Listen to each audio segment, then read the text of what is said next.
6 काम रोज किया करो, भगवान की बड़ी कृपा बरसेगी। प्रातः जागो तो भगवान का नाम लो, बिस्तर पर ही बैठ के 10 मिनट बिस्तर पर बैठो।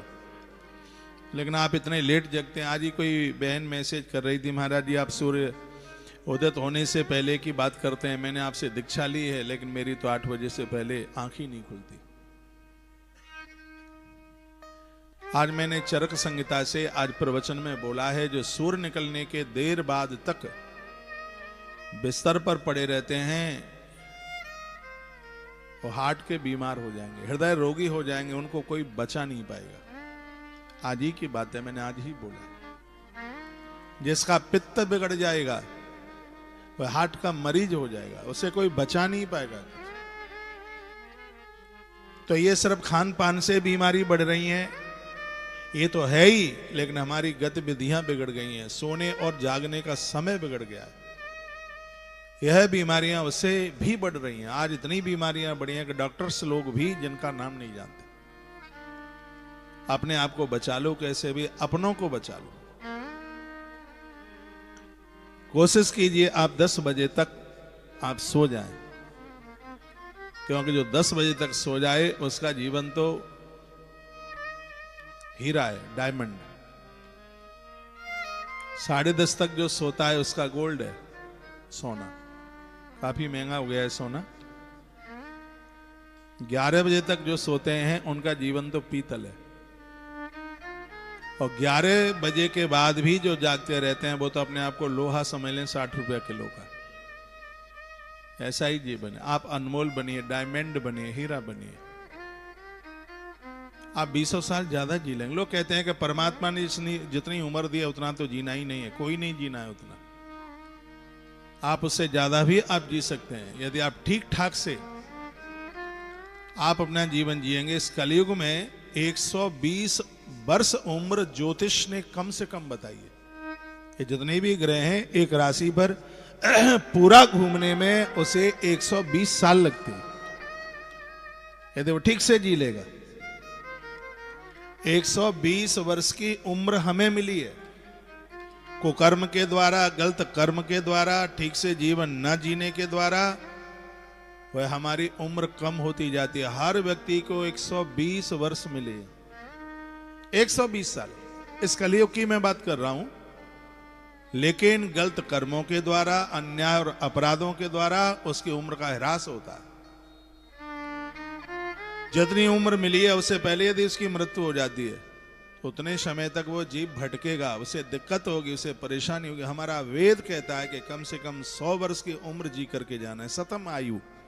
जब श्री सूक्त का पाठ किया जाता है तो उसमें आशीर्वाद दिया जाता है, तो यही कहा जाता है आचार्यों के द्वारा, कम से कम तुम 100 साल जियो।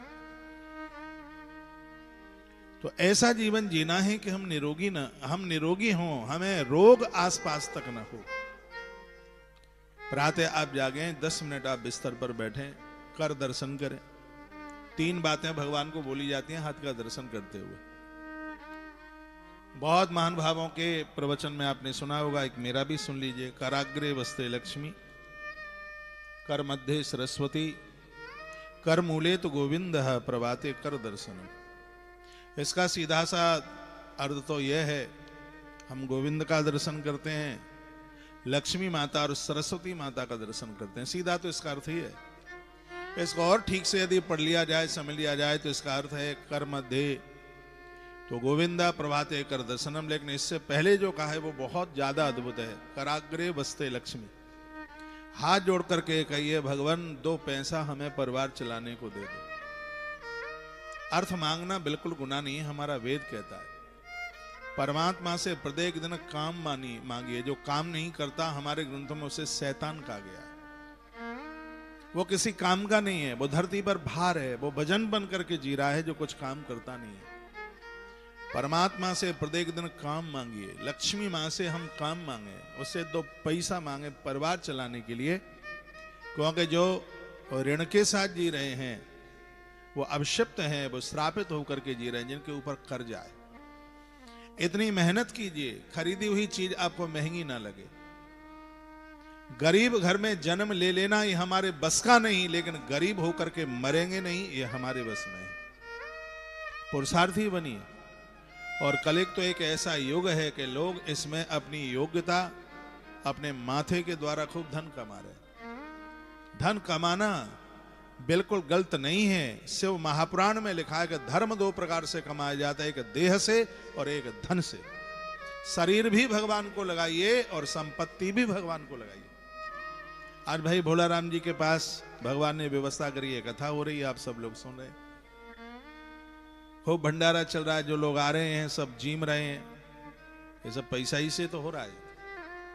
धन नहीं होगा गौ सदन कैसे बनेंगे, धन नहीं होगा चिकित्सालय कैसे बनेंगे, धन नहीं होगा कैसे अस्पताल बनेंगे, कैसे सब व्यवस्थाएं होंगी। इसलिए अर्थ को वहां रखा गया है जहां धर्म को रखा गया है, अर्थ को वहां रखा गया है जहां मोक्ष को रखा गया है। रामायण में एक सुंदर दोहा है, विप्रधेनु सुर संतहित लीन मनुज अवतार। ये इतना प्यारा दोहा है, इसके ऊपर बोलने में भी बड़ा आनंद आता है। भगवान चार के लिए धरती पर आते हैं तो उसमें एक अर्थ भी तो है। वो ब्राह्मण की रक्षा के लिए आते हैं, वो गैया की रक्षा के लिए आते हैं, वो देवताओं की रक्षा के लिए आते हैं, और वो संतों की रक्षा के लिए आते हैं। इन चारों से हमें क्या मिलता है? इन चारों से हमें चार चीजें मिलती हैं।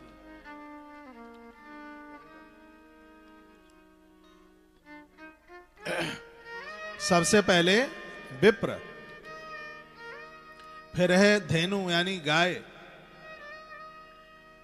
उसके बाद में है विप्रधेनु सुर देवता, और उसके बाद में संत। और इधर हम गिनती करते हैं तो सबसे पहले धर्म, उसके बाद में अर्थ, उसके बाद काम, और उसके बाद मोक्ष। ब्राह्मणों के चरण आपके घर पड़ते रहेंगे, आपके घर में अधर्मी औलाद पैदा नहीं होगी। महाराज दशरथ के घर में भगवान राम आए हैं, ये गुरुदेव वशिष्ठ के चरणों का प्रभाव है।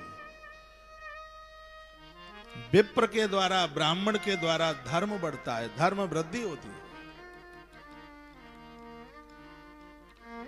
और जो धार्मिक है, जो धर्म में अपना जीवन जी रहा है, वो तो भगवान की स्थिति में जीवन जी रहा है। तो ब्राह्मणों का आशीर्वाद, उनका आगमन, उनकी मंत्र शक्ति, ये हमारे धर्म को मजबूत करती है। आप मंदिर में जाते हैं, अच्छी बात है, तो दर्शन भगवान का आप करते हैं, पुजारी जी को भी प्रणाम कीजिए, उसे वंदन कीजिए, प्रणाम कीजिए, उसे चरणों तक लीजिए, तुलसी दल वाला जल लीजिए उसे, उसके हाथ का जो तुलसी दल चरणों तक मिलता है, ध्यान से सुनिए, 68 करोड़ तीर्थों का आचमन करने का फल प्राप्त होता है। मंदिर का चरणोदक इतना प्रभावशाली। तो विप्र, इसके द्वारा धर्म की वृद्धि होती है, विप्र, और उसके बाद में धेनु गौ माता, इसके द्वारा अर्थ बढ़ता है, धन बढ़ता है। आप गौ माता से जुड़ के देखिए, जहां मन हो तहां जोड़िए, देखिए आपकी प्रोग्रेस, आपका उत्कर्ष कितना हुआ। गौ माता को 4 पुरुषार्थ में से अर्थ में लिया गया। गैया मैया बहुत धन देती है, गरीब नहीं रहने देती। नंद बाबा के पास सब कुछ है, नंद बाबा के पास भगवान आए, गौ माता का प्रभाव है। कल ही मैंने बोला है, सबके द्वारे पर गौ माता हो। जो बड़े बड़े शहरों में रह रहे हैं, वह कहीं गौशालाओं में जुड़ करके अपनी कमाई का कुछ अंश गौ माता को निकालें। आप अपना उत्कर्ष देखिए, आप अपनी तरक्की देखिए, क्योंकि हमारा वेद कहता है कि गौ माता अर्थ का प्रतीक है। ब्राह्मण धर्म का प्रतीक है, तो गौ माता अर्थ का प्रतीक है। घोर गरीबी है, व्यापार चल नहीं रहा है, मैं निवेदन करूंगा, एक रोटी पर थोड़ा गुड़ रख करके प्रत्येक दिन गौ माता को आप दीजिए। आप देखिए आपका उत्कर्ष, आपकी तरक्की कितनी होगी। गौ मां अर्थ का प्रतीक है। विप्रधेनु तीसरे नंबर पर है सुर। सुर कहते हैं देवता। देवता हमारी कामनाओं की पूर्ति करते हैं। आप शिव की पूजा करते हैं, गणेश जी की पूजा करते हैं, मां दुर्गा की पूजा करते हैं। दुर्गा की पूजा अच्छा घर वर बेटियों को देवे, मां की पूजा का यह प्रभाव है। जो भी कोई संकल्प कर लो, देवता उसकी पूर्ति कर देते। मनुजाय राचो मिलहि सोवर सहज सुंदर सावरो। हम मंदिरों में जाते हैं, तो ऐसा नहीं है हमें कुछ मिलता नहीं है, वहां से कोई खाली हाथ कभी कोई आता नहीं है। देवता हमारी इच्छाओं की पूर्ति करते हैं। और तत्पश्चात चौथे नंबर पर जो है वो बड़ा अद्भुत है, वो है संत, यानी गुरुजनों के द्वारा हमें मोक्ष प्राप्त होता है। तो चार चीजें, धर्म अर्थ काम और मोक्ष, ये चार चीजें चार से मिलती हैं हमें। ब्राह्मणों से हमें धर्म मिलता है, गौ माता से हमें अर्थ मिलता है, देवताओं से कामनाओं की सिद्धि होती है, और गुरुजनों से हमें मोक्ष की प्राप्ति होती है। और इसी चार की रक्षा के लिए भगवान इस धरा पर, इस धरती पर चल करके आते हैं, उनका अवतार होता है। मैं एक बार इस पवित्र व्यासपीठ से फिर निवेदन करूंगा, चांडाल वच्च खरवद तेन नीतम, जिनके बच्चे भगवत भक्त नहीं बने, वो बच्चे चांडाल के रूप में हैं। उन्हें जन्म देने वाली मां पुत्रवान होती हुई भी वह अपने आप में बांझ है, उससे कोई संतान जन्म नहीं ली। ऐसा भगवान व्यास वर्णन करते हैं। ये महात्मा कोई अंबर आकाश से नहीं टपके, वो माता ही हैं जिन्होंने इन्हें जन्म दिया है। ये संस्कार घर में पैदा करो, चार काम रोज करो। सबसे पहले प्रातः जागो, कर दर्शन करो, कराग्रे वस्ते लक्ष्मी, भगवान से परिवार चलाने के लिए पैसा मांगो। कोई गुनाह नहीं है, ग्रंथ अनुमति देता है। कर्जे में जीना नहीं है। पैसा तो मेहनत करने से मिलेगा, लेकिन रास्ते खुल जाएंगे धन आने के। पैसा आया है बड़ी बात नहीं, पैसा आया कैसे है बहुत बड़ी बात है। तत्पश्चात बोलिए, कर मध्य सरस्वती, हे भगवान धन का दुरुपयोग न हो, इसलिए हे माता मुझे बुद्धि दे दीजिए। नहीं तो पैसा आता है, संत कहते हैं अपनी घरवाली अच्छी नहीं लगती। पैसा आता है तो अपना मकान अच्छा नहीं लगता। पैसा आता है तो अपने खानदानी अच्छे नहीं लगते। पैसे में 48 दुर्गुण हैं, 48। ऐसा श्रीमद् भागवत के 7वें स्कंद में वर्णन किया गया। धन आवे, शराब का नशा ना लगे, ये भगवान की बहुत बड़ी कृपा है। धन आवे, व्यक्ति दुराचारी ना बने, ये भगवान की बहुत बड़ी कृपा है। धन आवे और ऐमाल न हो, किसी भी प्रकार का अपराध ना हो, यह भगवान की बहुत बड़ी कृपा है। ये तो हमने ऐसे लोगों को देखा जो माता पिता सुपारी भी नहीं खाते, उनकी औलाद इतनी बिगड़ी है, प्रातः जागते हैं तो भी उन्हें एक गिलासिया शराब की चाहिए। मैं उन माता पिता की बात कर रहा हूं जिन्होंने कभी स्वप्न में कोई किसी भी प्रकार का ऐमाल ना किया हो। बस यही हुआ है कि धन इतना आ गया है कि वो खर्च नहीं कर पा रहे। इतना धन आया, उसके परिणाम ऐसे हो गए हैं कि औलाद ठीक नहीं निकली। इसलिए देखो, दिवाली के दिन आपने देखा है मां लक्ष्मी के साथ गणेश जी की पूजा होती है, देखा है, आप करते ही है। लक्ष्मी मां के साथ में नारायण पूजे, ये तो ठीक है, लेकिन मां लक्ष्मी के साथ गणेश जी पूजे, ये तो कोई जोड़ा नहीं है। तो फिर गणेश जी की पूजा क्यों होती है? इसलिए होती है, देखिए लक्ष्मी जी के साथ नारायण होते हैं तो लक्ष्मी मैया बाईं तरफ होती है, और लक्ष्मी मैया के साथ गणेश जी पूजते हैं तो लक्ष्मी मैया दाहिनी तरफ होती है। इसलिए क्योंकि स्त्री का पति के संग बायां स्थान होता है और स्त्री का पुत्रों के संग दायां स्थान होता है, दाहिना स्थान होता है। जब लक्ष्मी मैया के पास गणेश जी होते हैं तो मैया दाहिनी तरफ होती है, और जब नारायण होते हैं तो मैया बाईं तरफ होती है, माता लक्ष्मी।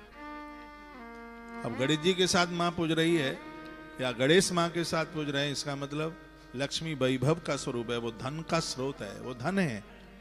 और धन आता है तो अपराध कराता है, और गणेश जी बुद्धि के देवता हैं। पैसा आवे, परमात्मा बुद्धि ऐसी दे कि उस धन का दुरुपयोग ना हो, इसलिए मां लक्ष्मी के साथ भगवान गणेश की पूजा इसलिए होती है। नहीं तो धन पनिया ढार कर देता।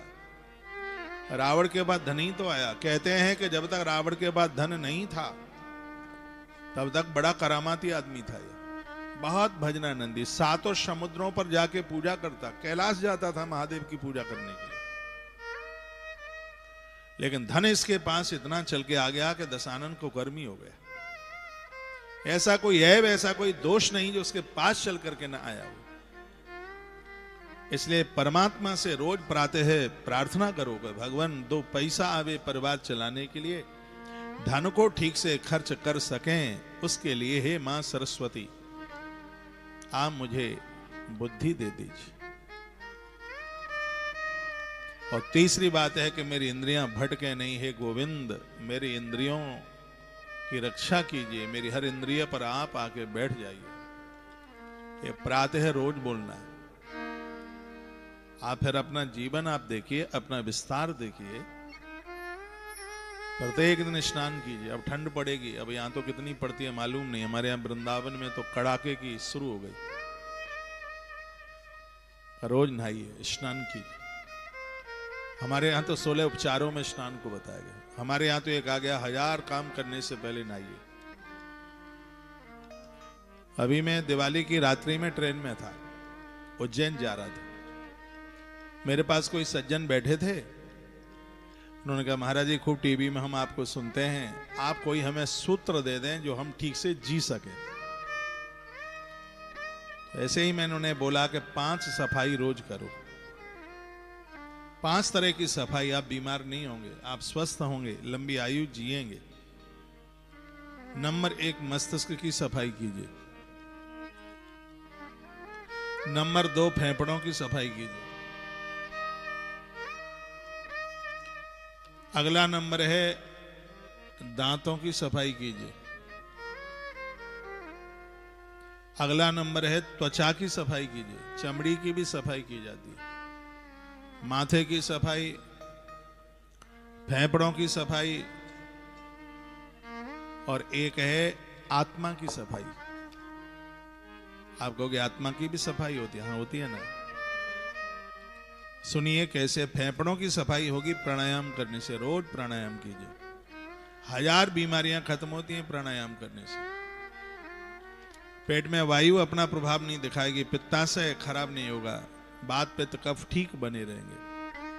प्रत्येक दिन कम से कम 16 बार प्राणायाम रोज कीजिए आप। इसमें श्वासों को अंदर पहले ऊपर खींचा जाता है, फिर अंदर घुटती जाती हैं, धीमे धीमे उन्हें छोड़ा जाता है। यह आपके स्वास्थ्य के लिए बहुत अद्भुत हो जाएगा। त्वचा की सफाई, प्रत्येक दिन स्नान कीजिए। हफ्ते में कम से कम 1 बार सरसों का तेल चोटी से लेकर तलवे तक मालिश कीजिए। क्योंकि अंदर कोई रोग बढ़ता है तभी बॉडी में इंफेक्शन होता है। दाद, खाज, खुजली, पित्त बिगड़ता है तो ये बीमारियां होती हैं और ये अपना बड़ा भयानक रूप ले लेती है।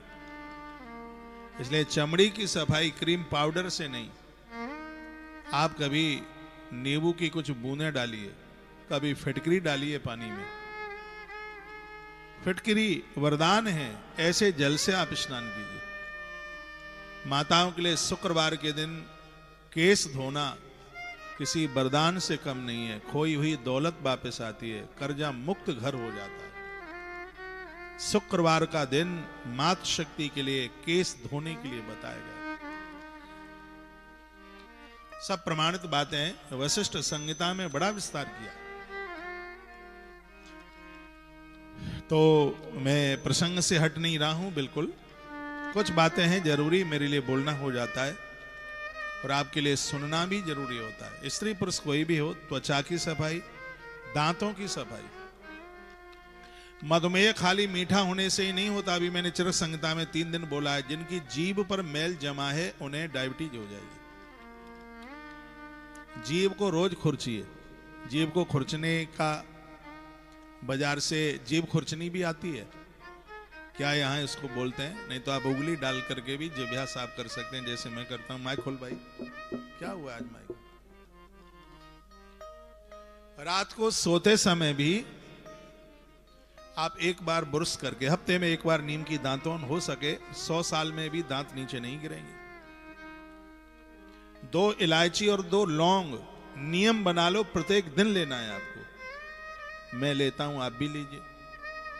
देखो मेरे दांत कितने सुंदर हैं, देखो। हाँ। वैसे भी काले आदमी के सफेद दांत तो अच्छे लगते ही है, और दांतों में थोड़ा गैप हो फिर तो कहना ही क्या। दांत भी बड़ा सुंदर है, बहुत सुंदर था। ये गुटखा खाने वाले लोग ऐसे बिगाड़ते हैं अपने दांतों को, पता नहीं कितने जन्म की दुश्मनी है।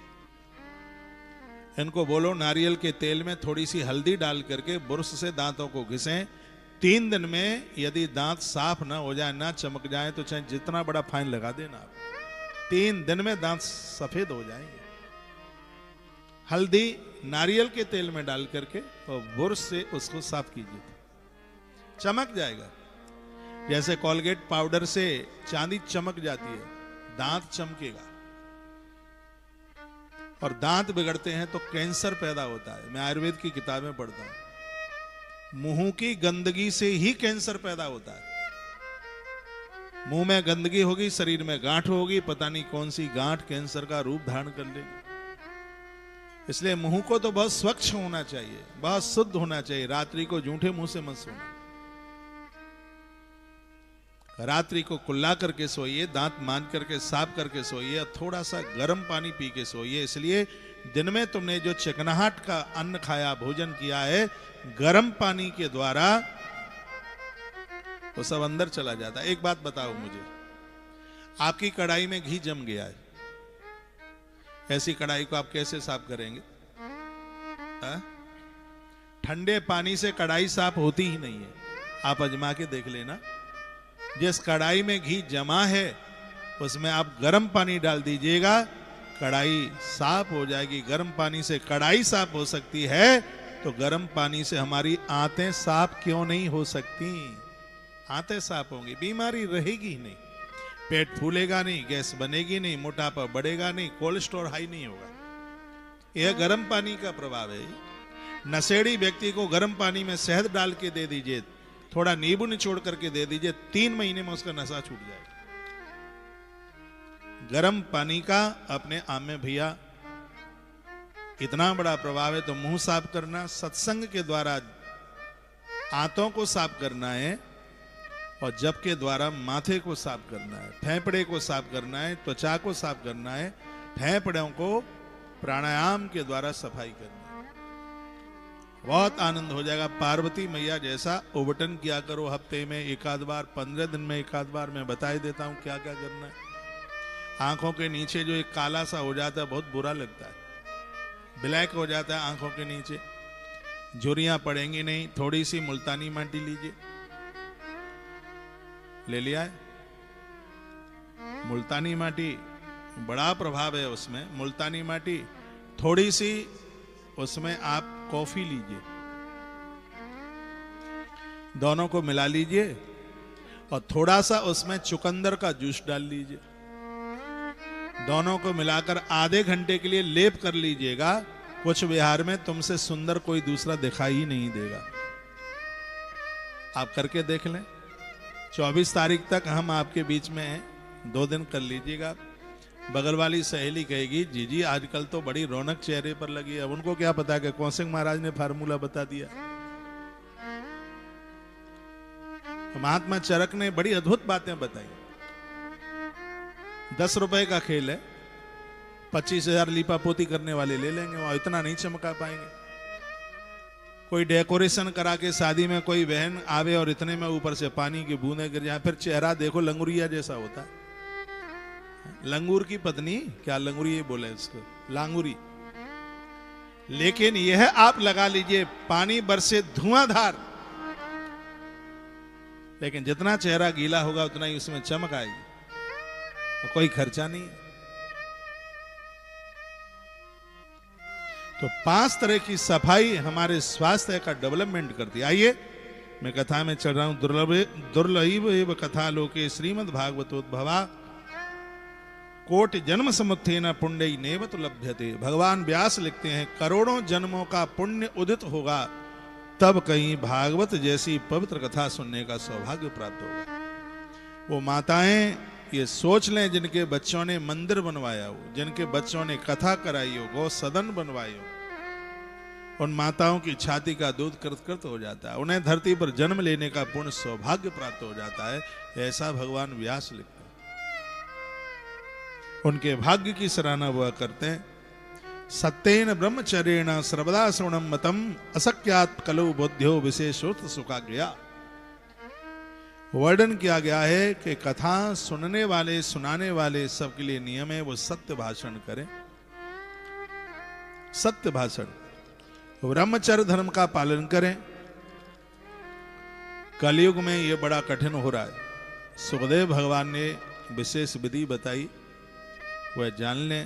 वो कहते हैं कलयुग में बहुत दिनों तक चित्त की वृत्तियों को वश में रखना, नियमों में बंधे रहना और किसी पुण्य कार्य के लिए दीक्षित रहना भारी कठिन है। इसलिए 7 दिन का समय निकालना बड़ी बात नहीं है।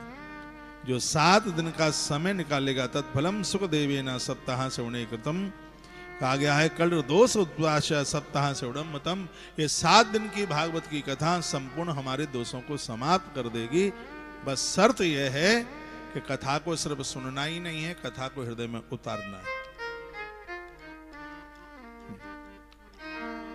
किसी रुई की ढेरी के सामने खड़े होकर के माचिस की तीली दिखा दी जाए तो ढेरी जलेगी नहीं। यदि किसी को जलाना है तो उसको टच करना पड़ेगा। दिया भी जलाना है तो माचिस की तीली को उसमें स्पर्श करना होगा।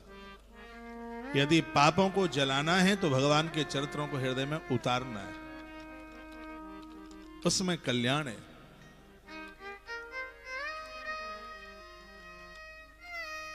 कथा सुनने से भगवान घर में आते हैं। जिसका नाम लेने से शुभ हो जाता है, उसके घर में भगवान आ जाएं, धरती उसके लिए वैकुंठ बन जाती है। महाराज दशरथ ने रामायण में एक बड़ी अच्छी बात कही। जब उनको यह पता लगा दोपहर का समय था, वो तो सरयू स्नान करने को गए थे। दोपहर का स्नान 3 बार स्नान करते, 3 काल में संध्या करते थे वो। तो किसी ने कहा कि तुम्हारे घर में बड़ा अद्भुत बेटा आया है। तो क्या बोले महाराज दशरथ? जाकर नाम सुनत शुभ होए, जाकर नाम सुनते शुभ होए, मोरे गृह प्रभु सोए। जाकर नाम सुनते शुभ होई, जाकर नाम सुनते शुभ होई, मोरे गृह प्रभु सोई। श्री राम जय राम जय जय राम, श्री राम जय राम जय जय राम, श्री राम जय राम जय जय राम, श्री राम जय राम जय जय राम, श्री राम जय राम जय जय राम, श्री राम जय राम जय जय राम, श्री राम जय राम जय जय राम। बोले बांके बिहारी लाल लाल की जय हो, श्री हनुमंत बलवंत महाराज की जय हो, परम कल्याणी गौ माता की जय हो। जो भगवान का नाम लेगा भैया, उसके घर में कभी अशुभ हो ही नहीं सकता। भागवत इस बात की गारंटी लेती है। यत् फलम नास्ति तपसा न योगेन समाधिना अनायासेन तत्सर्वम सप्ताह श्रवणे लभित।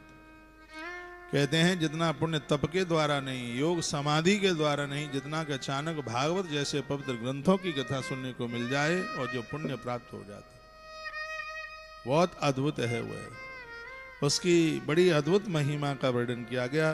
कभी भी आपके नगर क्षेत्र में कथा होती है, समय निकाल करके जाइए। टाइम ना हो तो भी जाइए। कथा हमारी व्यथा को समाप्त करती है, हमारे दुर्गुणों को समाप्त करती है।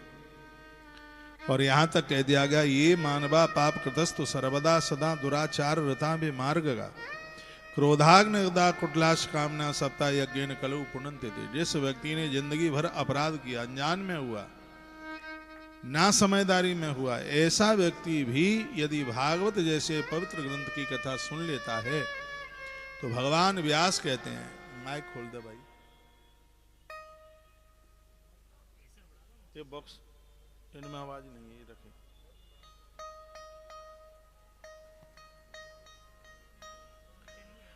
तो ऐसे इतने बड़े अपराधी का भी कल्याण हो जाता है।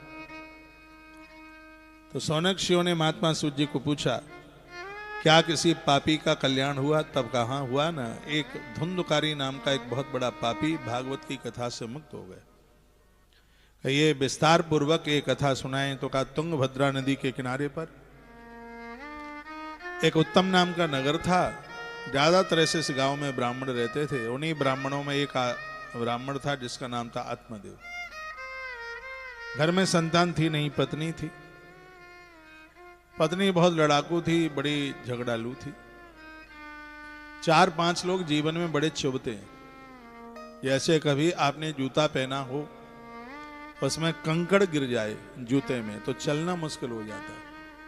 इतना चुभता है कि 4 कदम भी नहीं कोई चल सकता। जैसे वह चुभता है पांव में, ये 5-4 लोग ऐसे हैं, ये जिंदगी भर ऐसे ही चुभते हैं। कौन कौन है? कपटी मित्र। मित्र ऐसा, आगे तो आपकी बड़ाई करता है और पीछे से बुराई करता है। भगवान बचाए ऐसे दोस्तों से, ऐसे मित्रों से। कपटी मित्र, इनका तो कभी साथ करना ही नहीं है, इनके संग कभी रहना ही नहीं है, ऐसी मित्रता बनानी नहीं है, ऐसी दोस्ती को त्याग देना चाहिए। कपटी मित्र और मूर्ख सेवक। सेवाधारी चाहे वो ड्राइवर है, चाहे और आपके दुकान फैक्ट्री में कोई काम करने वाला है, मूर्ख जिसको 10 बार चिल्लाओ लेकिन उसकी समझ में ही नहीं आता। उसको रामू इधर आ, रामू आया, कहा पानी लेके आ। अब वो ये पूछता है कि पानी गर्म लाऊं कि ठंडा लाऊं। उसको बोल दिया ठंडा ले आ। फिर बोलता है सीधे हाथ में ले आऊं या प्लेट में लाऊं। उसको बोल दिया जाए कि प्लेट में ले आ। फिर कहता है कि चांदी के गिलास में लेके आऊं कि स्टील के गिलास में लाऊं। जो है उसमें ले आ, के खुलाई लेकर के आ जाऊं कि ढक्कर लेकर के आऊं। तो ऐसे मूर्ख लोग आपके पास। आचार्य चाणक्य ने कहा कि सबसे बड़ा मूर्ख कौन है? आचार्य चाणक्य को किसी ने पूछा कि सबसे बड़ा मूर्ख कौन है? कहा चोरों को अपने पास रखता है, उसे पता है किसने चोरी की है और बार बार चोरी की है। ऐसे लोगों को अपने पास में रखने वाला चाणक्य कहते हैं वो मूर्ख नहीं, वो महामूर्ख है, सबसे बड़ा मूर्ख। ग्रंथ भी कहता है, रामायण में बाबा तुलसी ने भी कहा है, वो भी कहते हैं कपटी मित्र और संस्कारहीन सेवक, मूर्ख सेवक, कंजूस राजा और चरित्रहीन स्त्री। जिसके जीवन में मिल जाए स्वर्ग भी उसके लिए नरक बन जाए, सब जीवन खत्म हो जाए। ग्रंथ कहता है कि पति परमेश्वर है लेकिन वो चरित्रहीन है, उसको त्यागने में कोई दोष नहीं लगता। ये हमारे ही ग्रंथों में लिखा है। हमारे ग्रंथों में लिखा है नारी यहां की शक्ति है लेकिन वो चरित्रहीन है, उसको त्यागने में बिल्कुल दोष नहीं लगता। गुरु के प्रति बड़ी श्रद्धा होती है। वर्णन किया गया कि गुरु ब्रह्म है, परम ब्रह्म है, परमात्मा है, लेकिन यदि गुरु चरित्रहीन है तो उसको त्यागने में बिल्कुल भी दोष नहीं लगता, त्याग ही देना चाहिए। बड़ी अद्भुत बातें भैया ग्रंथ में कही, आनंद कर दिया। सबको चरित्रवान बनना चाहिए, सब चरित्र के साथ अपना जीवन जिए। कंजूसता को छोड़ें, मूर्खता को छोड़ें, को चरित्र को छोड़ें, तभी तो हम इंसान की जिंदगी जी सकते हैं। तो ग्रंथाकार कहते हैं कि आदमी बड़ा बढ़िया था आत्मदेव, लेकिन घरवाली जो धुंधली थी वो बड़ी खतरनाक थी। और ऐसी स्त्री से भैया पाला पड़ जाए तो आदमी तो यहां परास्त हो जाता है। कहते हैं नारी बहुत बड़ी संयोगनी है, भाई धोखा दे सकता है लेकिन अच्छे किसी बाप की बेटी किसी की पत्नी बन करके आई है, अपनी परछाई संग छोड़ सकती है लेकिन वो नारी संग नहीं छोड़ सकती। कोई बीमार हो जाए, अस्पताल पहुंच जाए तो सब 10-10 मिनट मिलके आ जाते हैं, लेकिन ऐसी घरवाली, ऐसी पत्नी है जो बिस्तर पकड़े बैठी होती है, बेड पकड़े बैठी हुई होती है, संग नहीं छोड़ती।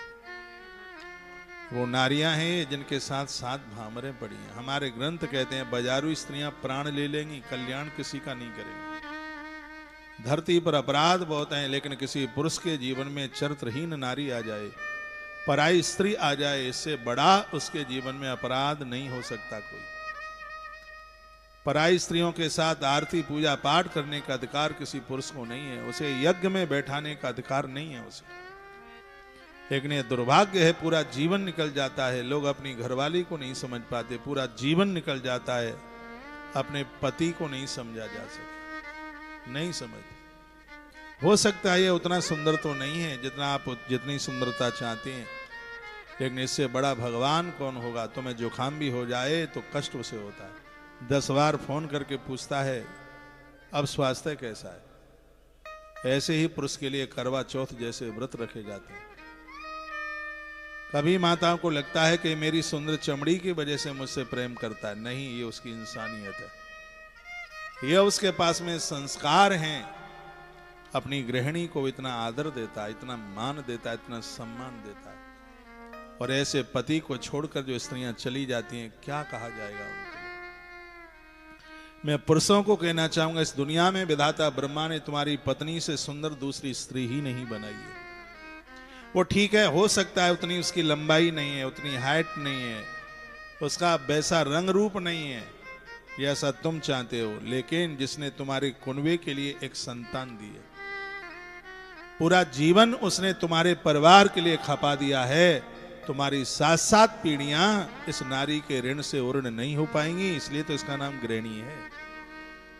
उसका आदर करना सीखिए, उसका मान करना सीखिए। यदि ये प्रसन्न है तो 365 दिन आपके घर में दिवाली है। यह प्रसन्न है तो हर क्षण हर पल आपके घर में तीज और त्योहार हैं। जिन घर में वृद्धों को, जिस घर में नारियों को त्रिषित किया जाता है, उस परिवार का पितृदोष कभी समाप्त नहीं होता। तो भागवत जैसा पवित्र ग्रंथ हमें सन्मार्ग के ऊपर चलने की बात कहता है। परमात्मा करे इस धरती की कोई भी नारी धुंधुली बन करके न जिए, जो किसी के प्राण ले ले। धुंधली है, कभी अपने पति को जीवन में सत्य नहीं बोली, वो धुंधली है। दूसरे का बेटा ले आई, अपना बेटा घोषित कर दिया, वह धुंधली है। कभी इसने पति का आदर नहीं किया, कभी मान नहीं किया, उस नारी का नाम धुंधली है। आत्मदेव पुरुष, धुंधली उसकी पत्नी। लंबा समय निकल गया था, कोई संतान तो ही नहीं, अपमान भारी होता है। आत्मदेव एक दिन आत्महत्या करने के लिए सरोवर के किनारे चले पड़े।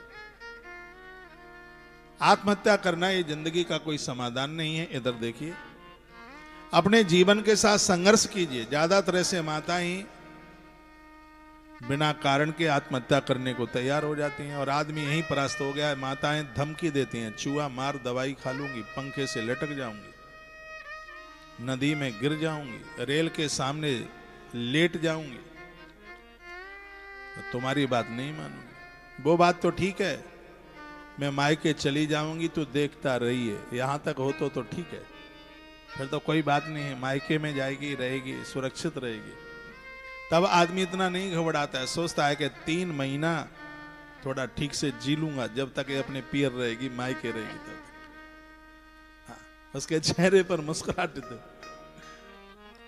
एक बार मैं फिर कहूंगा, जो मैंने पढ़ा है वही मैं आपको निवेदन करता हूं। आत्महत्या करने वालों का कभी उद्धार नहीं है, उनका कभी कल्याण नहीं है। अपने जीवन के साथ, जिंदगी के साथ संघर्ष कीजिए। आत्मदेव आत्महत्या करने को एक नदी के किनारे पहुंच गए, नदी में डूबने को तैयार हुए। उसी समय सामने से एक महात्मा जी चल करके आगे, बड़े तपस्वी सन्यासी महात्मा यति सामने आए। एकदा सदजो दुखाद गृहम त्यक्ता वनम गता, दुखित होता हुआ वन में पहुंचा। महुता दपित त्रयीव सन्यासी कशदागता। उसी समय महात्मा चल के आए और दृष्ट्वा पीत जलम ततु विप्रो यातस्तदंतिकम, जल पीते हुए देखा वह उनके पास के चरणों में नमस्कार करके बाद सामने खड़े होकर के लंबी लंबी वह श्वासें लेने लगा आत्मदेव। यति ने पूछा कि विप्रम काते चिंता बलिए सी, हे ब्राह्मण तुम चिंतित से दिख रहे हो, क्या परेशानी है तुम? एक बात सुनिए, डॉक्टर से कभी रोग न छिपाना और गुरुजनों से कभी अपनी बात न छिपाना। महापुरुष महात्मा लोग समस्या का समाधान करते हैं।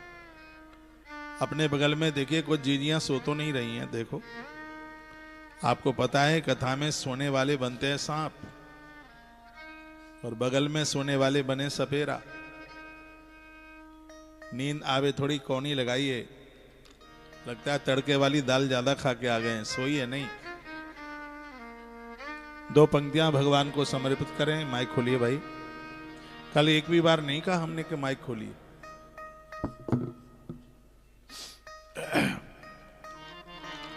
मेरी नैया पड़ी मझधार प्रभु, इससे पार लगा देना। भगवान को प्रार्थना कीजिए केवट की तरह। मुझे रामायण के पात्रों में केवट और भागवत के पात्रों में मुझे माता कुंती बड़ी अद्भुत लगती है। मां कुंती की कथा आज आप सुनेंगे। केवट ने भी कहा था कि भगवान, जब केवट की नौका में भगवान बैठे तो भगवान ने कहा केवट धन्यवाद है कि तुमने हमें पार कर दिया। केवट ने कहा उल्टी गंगा मत बहाइए, आज आपके बैठने से सच में मेरी नौका तो आज ही पार हुई है। अभी तक तो मैं गोता लगा रहा था, चक्कर लगा रहा था। जिसके हृदय में आप बैठ जाए उस इंसान की तो नैया पार हो ही जाती है। मैंने आपको पार नहीं, आज आपने मुझे पार उतार दिया। केवट कुछ ऐसी ही पंक्तियां हैं, बहुत आनंद देने लायक हैं। स्वर दीजिए। हमारी बनाई हुई हैं।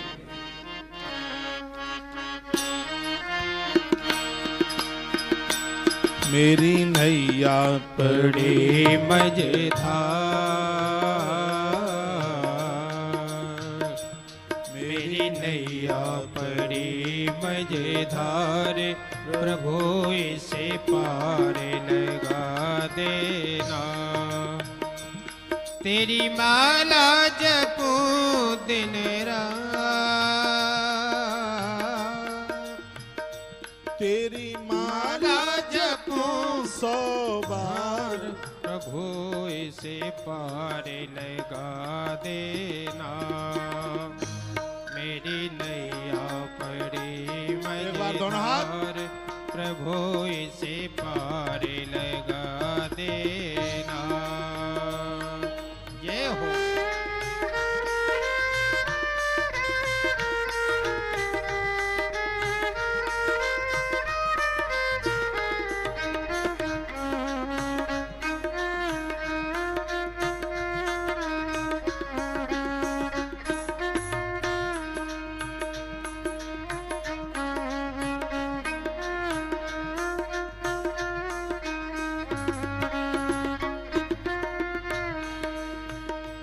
मेरी नाव है बहुत पुरानी, डूबने की है इसकी कहानी। मेरी नाव है बहुत पुरानी, डूबने की है इसकी कहानी। कहीं डूब न जाए मझधार, कहीं डूब न जाए मझधार, प्रभु इसे पार लगा देना। मेरी नैया पड़ी मझधार, प्रभु इसे पार लगा देना। तेरी माला जपो 100 बार,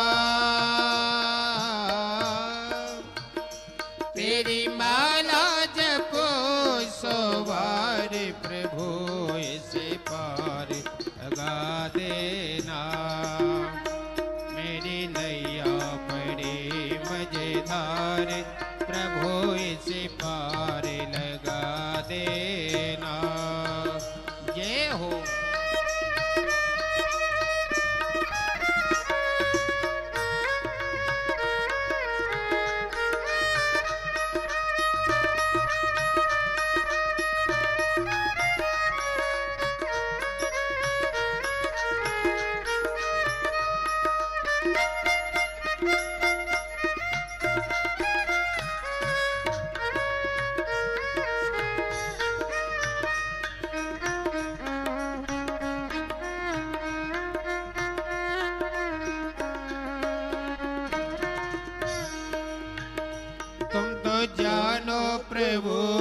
घट घट की मेरी नैया भंवर में अटकी।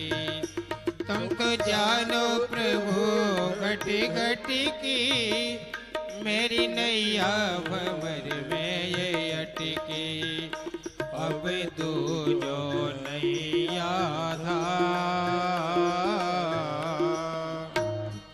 अब दूजो नैया धार प्रभु इसे पार लगा देना। मेरी नैया बड़ी मजेदार प्रभु इसे पार लगा देना।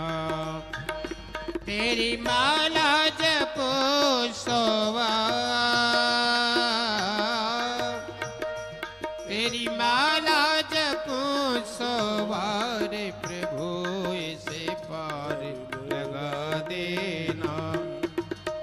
मेरी नैया बड़ी मजेदार प्रभु इसे पार लगा देना।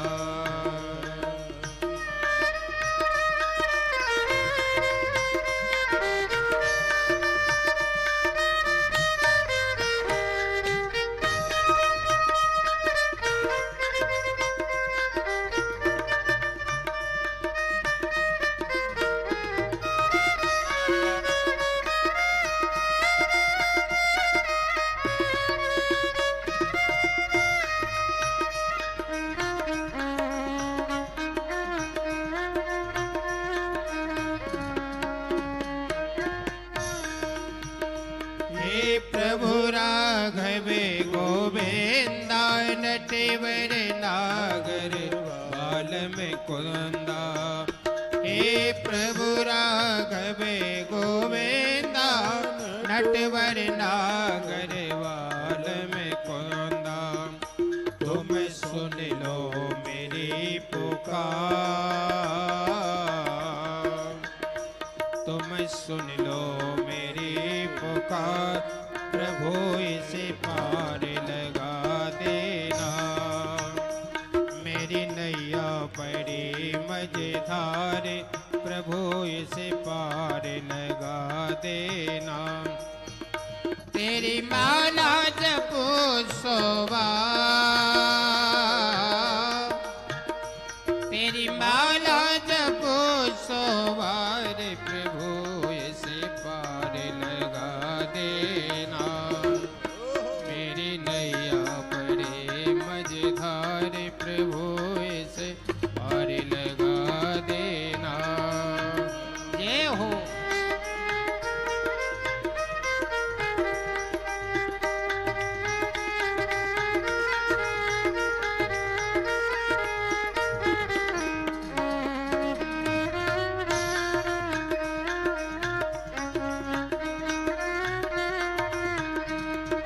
केवट के सर ताजा मैं रोज पुकारू तू आजा। हे केवट के सर ताजा मैं रोज पुकारू तू आजा। मेरी विनती 1000 मेरी विनती 1000 प्रभु इसे पार लगा देना। मेरी नैया बड़ी मजेदार प्रभु इसे पार लगा देना। तेरी माला जपो सोवा तेरी माला जपो सोवार प्रभु इसे पार लगा देना। मेरी नैया बड़ी मजेदार प्रभु इसे पार लगा देना। मेरी नैया बड़ी मजेदार प्रभु इसे पार लगा देना। तेरी माला जपो सोवा तेरी माला जपो सोवार प्रभु इसे पार लगा देना। मेरी नैया बड़ी मजेदार प्रभु इसे पार लगा देना। बोलिए सद्गुरुदेव भगवान की। जय हो। श्री द्वारकाधीश भगवान की जय हो। प्रसंग में लौट करके आइए। महात्मा जी ने उस मरने के लिए आए हुए उस ब्राह्मण को कहा कि भाई तू क्यों मर रहा है? तो उसने जवाब दिया, गुरुजी घर में संतान नहीं है। साधु ने पूछा संतान होती तो क्या होता? का संतान होती तो हमारा पिंडदान करता। महात्मा जी बोले पिंडदान अपना खुद करके जाओ। एक बात मैं इस कुछ बिहार की पवित्र व्यासपीठ से, इसका नाम कूच बिहार है, कुछ बिहार है, बड़ा कठिन नाम है। कूच है, बहुत लोग तो इसको कूच बिहार बोल देते हैं। KOOCH है क्या? हाँ, KUCH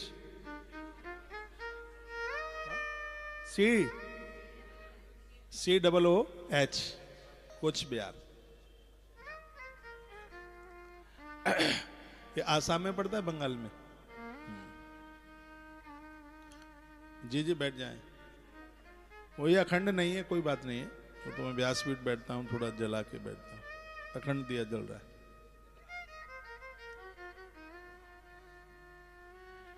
तो मैं बड़ा निवेदन करके कहना चाहूंगा, पीछे के लिए कुछ भी छोड़ के मत जाओ। तीर्थ यात्रा करनी है, खुद करके जाओ। जो भी कुछ करना है सब अपने आप ही करा के जाओ।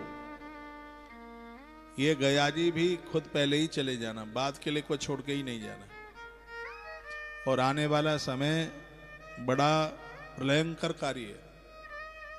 तुम गया जी की बात करते हो, एक ब्राह्मण नहीं जमाया जाएगा। और जो भगवान का भक्त बन करके जिंदगी जी करके जाता है, उसके लिए कोई किसी भी प्रकार के पिंडदान की जरूरत नहीं होती। ऐसा गरुड़ पुराण के अंतर्गत लिखा।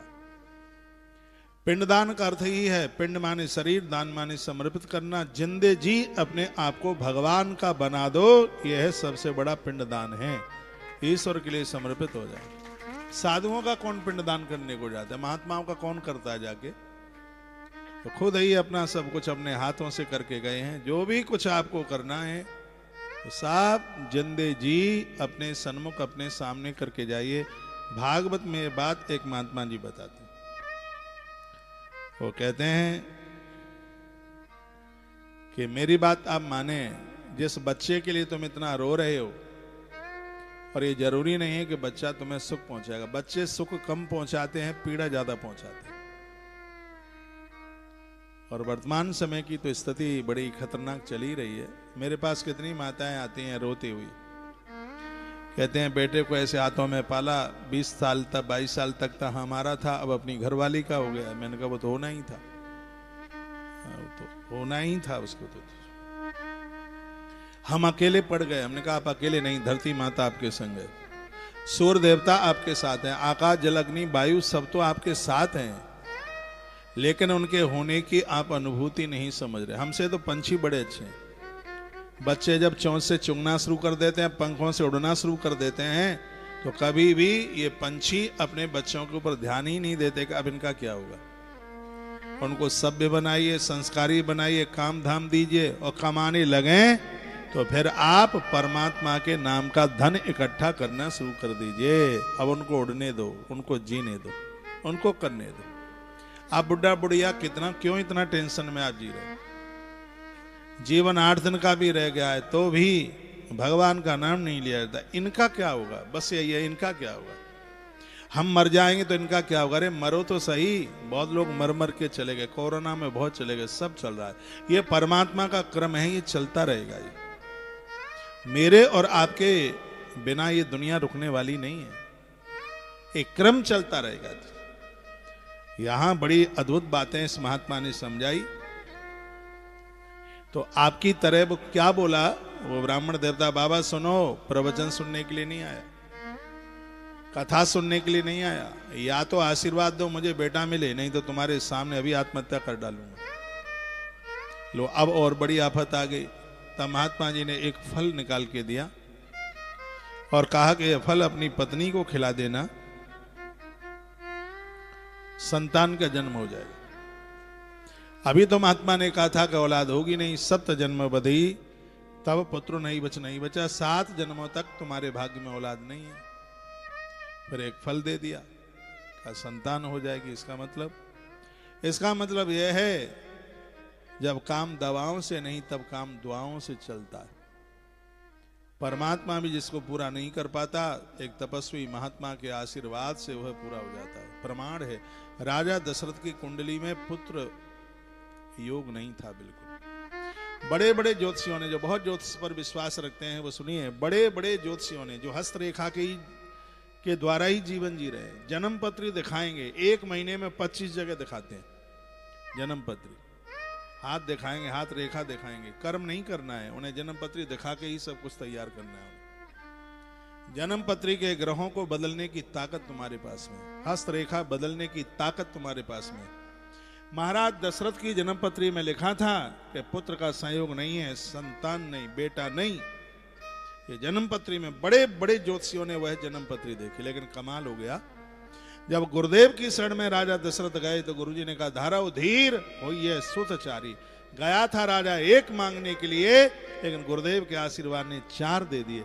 दुनिया से 1 गुना मांगोगे वो भी ना मिलेगा, गुरुजनों के यहाँ, परमात्मा के यहाँ 1 गुना मांगोगे 4 गुना मिलेगा। इस दरबार की यही तो महिमा है। गुरु का दरबार होता ही इसलिए, अपना दुखड़ा वहां रोइए, अपनी बात वहां रोइए। ये गुरु का दरबार, परमात्मा का दरबार धरती पर लगा हुआ है।